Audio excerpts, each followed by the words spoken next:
this is the gospel of the cross. What does the cross teach us? That God can bring very good things out of very bad things. What is the worst thing that ever happened? The death of Jesus. What is the best thing that ever happened? The death of Jesus.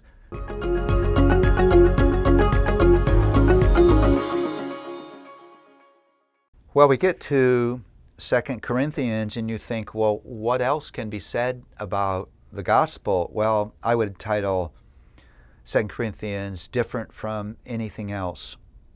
Paul, through the vehicle of his own life, lays out for us how this way of living that is the life that is formed by the person and work of the Lord Jesus Christ, a life that really finds its hope in what Jesus has done, is different from any other life.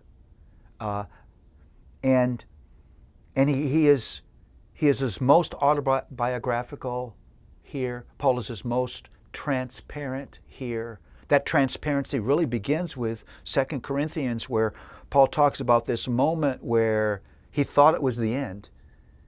He said he'd given up hope. In his heart he felt this was the sentence of death.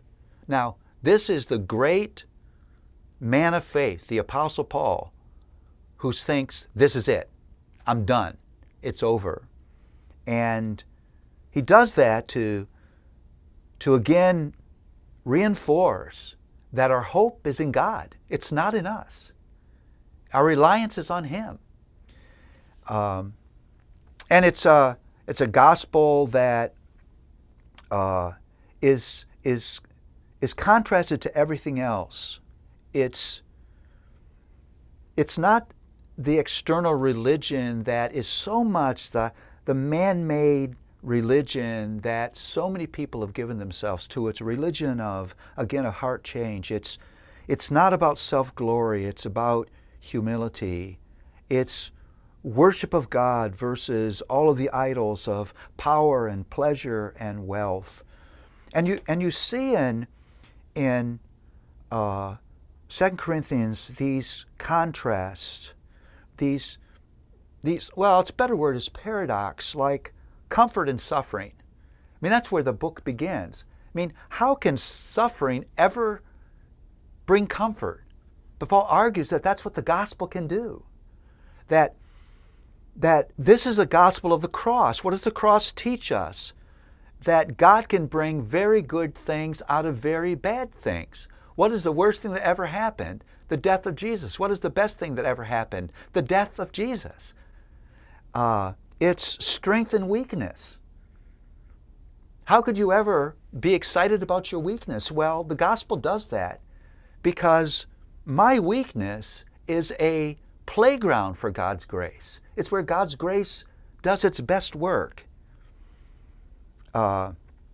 It's a gospel that is about reconciliation versus living for yourself. It's a gospel that really is different than anything else. Let me read you one of those passages that I find so moving.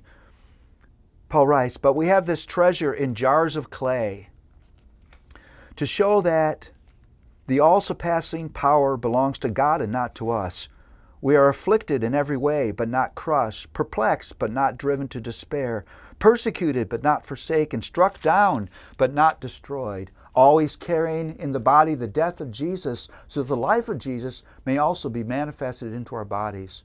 For we who live are always being given over to death for Jesus' sake, so the life of Jesus also may be manifest in our mortal flesh. So death is at work in us, but life in you. So we do not lose heart. Though our outward self is wasting away, our inward self is being renewed day by day.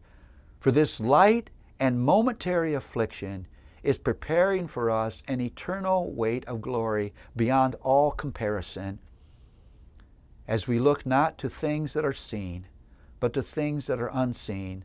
For things that are seen are transient, but the things that are unseen are eternal."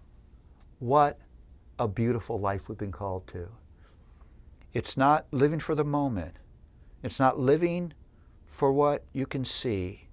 It's not living for comfort.